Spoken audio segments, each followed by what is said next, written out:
एक समय की बात है। बजरंगपुर नाम का एक बहुत ही सुंदर गांव हुआ करता था। उस गांव में मंगेश नाम का एक गरीब आदमी अपने छोटे पुराने झोपड़े में अकेला रहा करता था। उसका इस दुनिया में कोई नहीं था। 15 साल की उम्र में ही उसके माता पिता उसे इस दुनिया में अकेला छोड़कर चले गए थे और उसी समय से मंगेश अपना गुजारा करने और अपना पेट पालने के लिए गांव के ही ढाबों में बर्तन साफ करने का काम किया करता था, जिससे उसके जीने भर का गुजारा हो जाया करता था। इतना ही नहीं, मंगेश अपनी थोड़ी बहुती आमदनी को बढ़ाने के लिए अपने घर के पास ही अपनी छोटी सी बाड़ी में सब्जियां उगाता और शाम को बाजार जाकर बेच दिया करता था। एक दिन मंगेश ढाबे के मालिक रतनलाल से अपनी पगार बढ़ाने की बात करता है। मंगेश रतनलाल से कहता है, मालिक, मैं अपनी पगार थोड़ी बढ़ाने को बोल रहा था। जो पगार आप मुझे देते हैं उसमें मेरा गुजारा नहीं हो पाता है। मालिक, कृपा करके मेरी तनख्वाह थोड़ी बढ़ा दीजिए। क्या रे हरियल, तेरी ज्यादा जबान चलने लग गई है क्या? तुझे बस 250 रुपए ही मिलेंगे पूरे महीने के। तू क्या चाहता है? 2-4 बर्तन साफ करने के मैं तुझे 1000 रुपए दूंगा क्या? चुपचाप काम करना है कर, वरना काम छोड़ दे। मालिक, मैं 1000 रुपए नहीं, बस 50 रुपए बढ़ाने की बात कर रहा था। अरे मैं समझ गया, अब तुझे यहाँ काम नहीं करना है, यही कहना चाहता है ना तू? तो जा, मैं आज ही तुझे काम से निकालता हूँ। गरीब, जा रोड पे जाके भीख मांग। और सुनो गांव वालों, अगर किसी ने भी इस भिखारी को काम देने की जरूरत की तो मैं उसकी हड्डियां मसल दूंगा। मंगेश चुपचाप सेठ की सारी बातें सुनता रहता है और कुछ नहीं बोलता।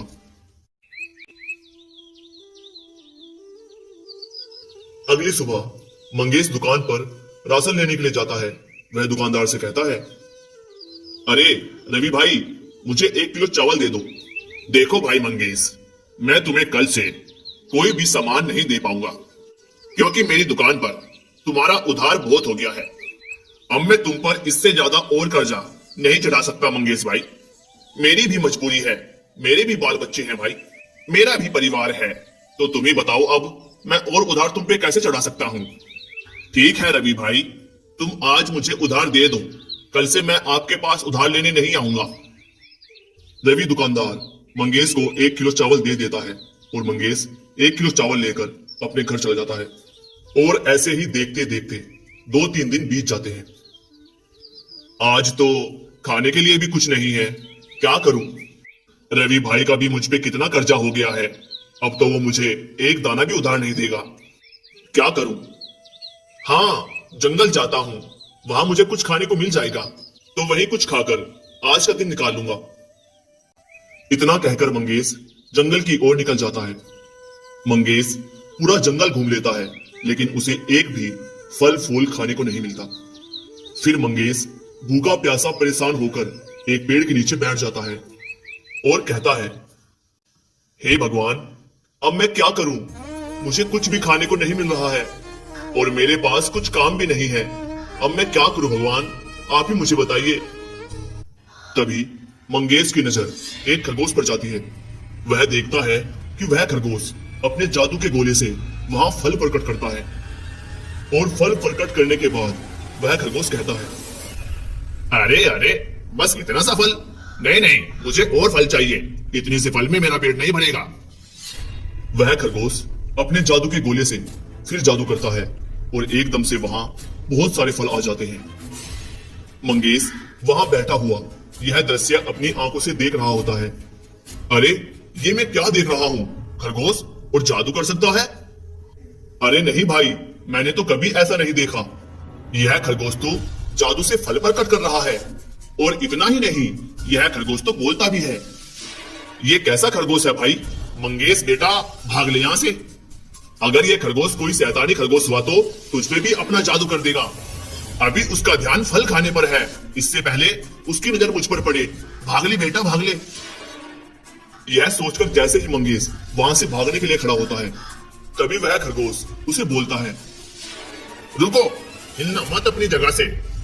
मैंने कुछ नहीं देखा खरगोश भाई, मैंने कुछ नहीं देखा, मैं तो जा रहा हूं यहां से। खरगोश भाई, मैं तो बस यहाँ मूतने आया था, मुझे माफ कर दो खरगोश भाई, मुझे माफ कर दो। मुझे कुछ मत करना खरगोश भाई, मैं किसी से कुछ नहीं कहूंगा। अरे अरे डरो मत, मैं तुम्हें कुछ नहीं करूंगा। मैं एक जादुई खरगोश हूं, लेकिन तुम यहाँ इस वीराने घने जंगल में अकेले क्या कर रहे हो? खरगोश भाई, मेरे पास घर में खाने के लिए कुछ भी नहीं बचा है और गांव में भी मुझे कुछ काम नहीं मिल रहा था। इसीलिए मैंने सोचा कि जंगल में जाकर कुछ फल फूल खाकर आज का अपना गुजारा कर लूंगा। अरे बस इतनी सी बात है, रुको तुम। इतना कहने के बाद वह खरगोश अपने जादू से बहुत सारे ताजे ताजे फल प्रकट कर देता है। ये लो मेरे प्रिय दोस्त, ये सारे फल तुम अपने घर ले जा सकते हो, और तुम्हें और किसी चीज की जरूरत हो तो मुझे बताओ, मैं तुम्हारी सारी इच्छा पूरी कर सकता हूँ। धन्यवाद मेरे दोस्त, मैं अकेला हूँ, मेरा कोई दोस्त नहीं है और मेरे परिवार में भी कोई नहीं है। मैं अपने घर में अकेला ही रहता हूँ। मेरे दोस्त, मुझे तुम्हारे बारे में सब पता है, मैं भी तुम्हारी तरह अकेला ही हूँ। अगर तुम मेरे मित्र बनोगे तो मुझे बहुत खुशी होगी। क्यों नहीं दोस्त, आज से हम दोनों दोस्त हैं। हाँ हाँ, क्यों नहीं मेरे प्यारे दोस्त।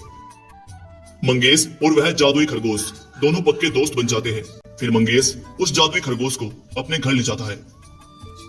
मेरे नन्हे मित्र, मुझे माफ करना, मेरे पास तुम्हें खिलाने के लिए कुछ भी नहीं है, क्योंकि मेरे पास ना तो कोई काम है और ना ही मेरे पास पैसे हैं। तो मुझे माफ करना मेरे दोस्त, मेरे पास तुम्हें देने के लिए कुछ भी नहीं है। अरे तुम चिंता क्यों करते हो मित्र, मेरे पास खाने की कोई कमी नहीं है, बस तुम देखते जाओ।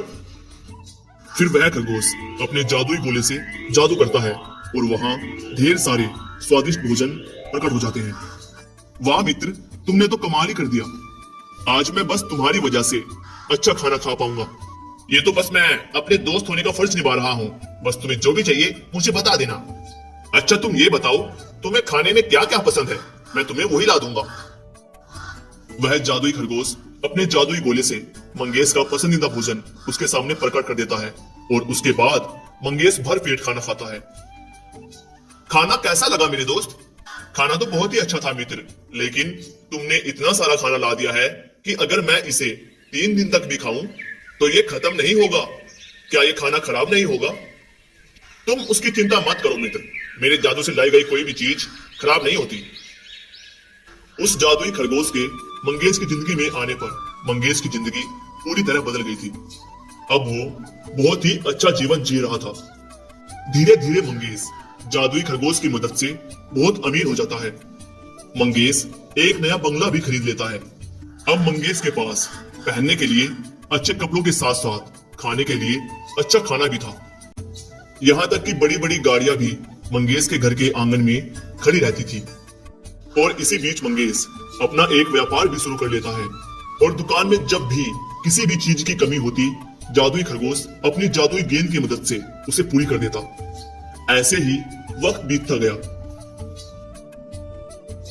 मंगेश की तरक्की देखकर सारे गांव वाले हैरान हो जाते हैं। अरे भाइयों, मंगेश को देख रहे हो ना, ढाबे पे बर्तन साफ करने वाला इतनी जल्दी इतना अमीर कैसे हो गया?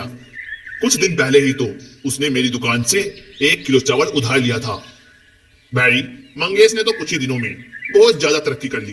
कुछ दिन पहले ही तो वो मेरे पास 50 रुपए उधार मांगने आया था। वहां जो भी बातें गांव के लोगों के बीच हो रही थी, रतनलाल उन्हें चुपचाप सुन रहा था और फिर मन ही मन सोचता है, इस मंगेश के बच्चे के पास इतना सारा पैसा कहां से आया? कुछ दिन पहले ही तो मैंने उसे काम से निकाला था। मंगेश के तो कुछ दिन पहले खाने के लाले तक पड़े हुए थे। पूरा गांव तो उसके पीछे फिरता था अपना कर्जा लेने के लिए, लेकिन आज देखो एकदम से सेठ बन गया।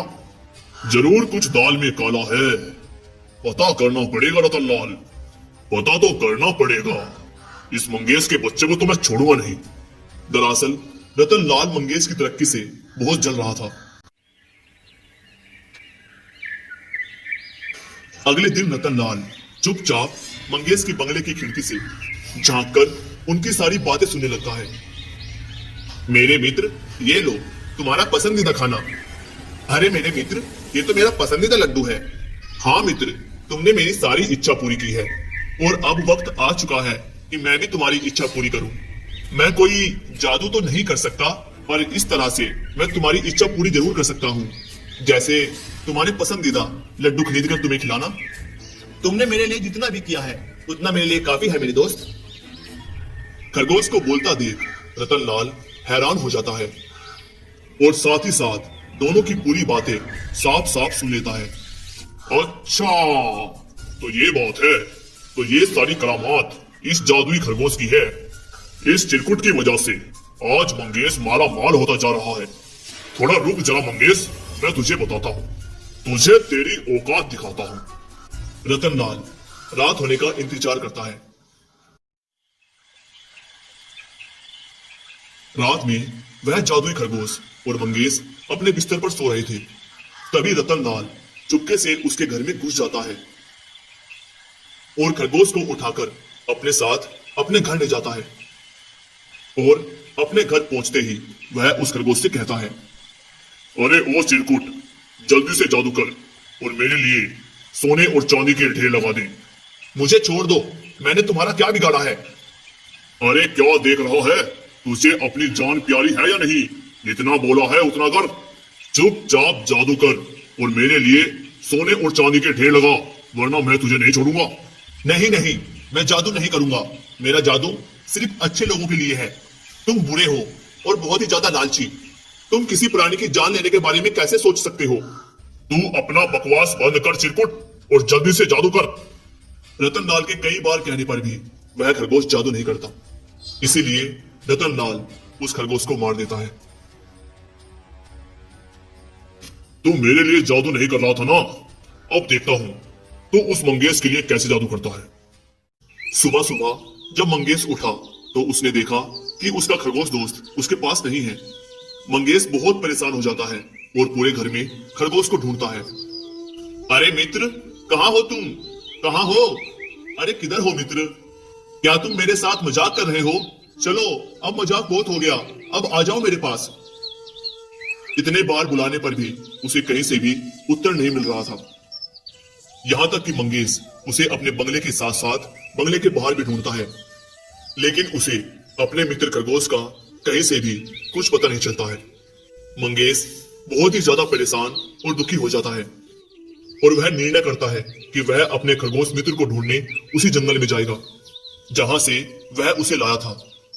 वह उसी रास्ते से घने जंगल की ओर जंगल में जाने लगता है और कुछ ही समय बाद वह उसी जगह पहुंच जाता है। अरे मेरे मित्र, कहाँ हो? आ जाओ, जल्दी से मेरे पास आ जाओ। सारी की सारी मेरी ही गलती है, मैंने तुम्हारा ठीक से ध्यान ही नहीं रखा। मुझे छोड़कर मत जाओ मित्र, आ जाओ मेरे पास। मंगेश खुद से बातें कर ही रहा होता है कि तभी वहां एक बाबा प्रकट होते हैं। तुम कौन हो वत्स, और इस घने वीरान जंगल में किसे ढूंढ रहे हो? आप कौन हो? मैं तो अपने मित्र को ढूंढ रहा हूँ। बेटा, मैं तुम्हारी परीक्षा ले रहा था। मुझे पता है तुम इस जंगल में क्या करने आए हो। तुम अपने दोस्त खरगोश को खोज रहे हो ना? हाँ बाबा, हाँ, आप सही बोल रहे हो। बेटा, उस खरगोश को मैंने ही तुम्हारे लिए भेजा था, तुम्हारी मदद करने के लिए। लेकिन उस दुष्ट रतनलाल ने चुपके से रात को उस खरगोश को तुम्हारे घर से चुरा लिया और अपने घर ले जाकर उसे डरा धमका कर उसे मार डाला। मेरे दूत को मारने का बदला मैं उससे अवश्य लूंगा। यह सुनकर मंगेश बहुत दुखी हो जाता है और बाबा से कहता है, बाबा जी, क्या आप मेरे मित्र को वापस नहीं ला सकते क्या? कृपया आप मुझे मेरा मित्र लौटा दे। अच्छा बेटा, ठीक है, तुम इतना बोल रहे हो तो ये लो तुम्हारा मित्र। फिर बाबा जी अपना जादू करते हैं और खरगोश वहां प्रकट हो जाता है। मंगेश अपने मित्र को वापस से वहां जिंदा देखकर बहुत खुश हो जाता है। अरे मेरे मित्र, कैसे हो तुम? दोनों के बीच बातचीत होने लगी और इतने में ही बाबा जी वहां से गायब हो जाते हैं। फिर वह जादुई खरगोश और मंगेश अपने घर चले जाते हैं। ऐसे ही महीनों गुजर जाते हैं और बारिश का मौसम आ जाता है और उसी दिन रतनलाल भारी वर्षा में कुछ काम से छाता लेकर बाजार की ओर जा रहा होता है और उसी समय एक बहुत ही तेज गरजती हुई बिजली उसके ऊपर गिरती है और उसकी वहीं पर मृत्यु हो जाती है। आपने इस कहानी से क्या सीखा? अगर आपने एक अच्छा कमेंट किया तो अगली कहानी में मैं आपका कमेंट जरूर पढ़ूंगा। तो अगर कहानी आपको अच्छी लगी हो तो कहानी को लाइक किए बिना मत जाना और ऐसी कहानियों के लिए चैनल को सब्सक्राइब करना मत भूलना। मिलते हैं एक और ऐसी कहानी में, तब तक के लिए बहुत बहुत धन्यवाद। और हाँ, कमेंट करना मत भूलना।